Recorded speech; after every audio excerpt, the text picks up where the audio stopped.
Each week, Deal or No Deal Island host, game master, and executive producer Joe Manganiello will weigh in with Entertainment Weekly regarding the latest events on the island. This week, he reacts to Survivor champion David learning about Survivor, Seychelles' shaky social game, CK's bold maneuver, and Rock's last stand. First off, I just need to know your thoughts on the scene of Maria Grace explaining to David how Survivor works. Joe Manganiello. It was like watching Lois Lane telling Clark Kent how amazing Superman is.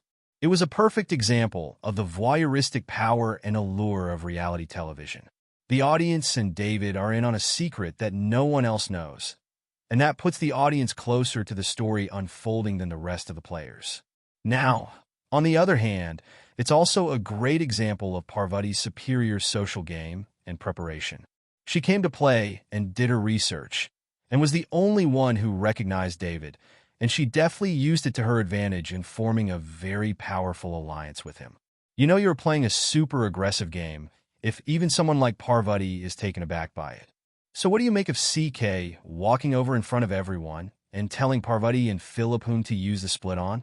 During the early rounds of the game, players generally try to stay in the middle of the herd strategically. They're hesitant to step out and appear like they're gaming hard, but this week had a few players breaking that convention. Lee went for the high-value case and used her physicality to attempt to flat-out win power. CK, on the other hand, cashed in on her social game, but in the process put Parvati in an uncomfortable position.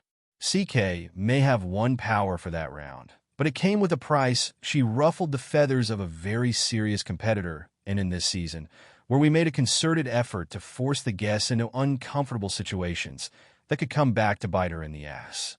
Rock did not accept the 75% success odds on the first deal from the banker, but he then did take the second one with the same odds, and yet still lost. Is this a reminder that no matter how well or poorly you play against the banker, that sometimes your fate is already set from that very first briefcase you select? Not necessarily. Here is my takeaway. Coming into the temple with Rock, there was a part of me that wanted, or I should say contemplated, that maybe my job was to gently nudge the players into making the right decisions. But this particular temple kept me up at night afterward. Seeing how much Rock regretted not trusting his gut and riding his case all the way to the end, which meant he would have won and added well over $1 million to the final case, made me realize that my job at its core is to set up the consequences for the audience, and then ride the roller coaster with the guest in whatever way they choose to ride it.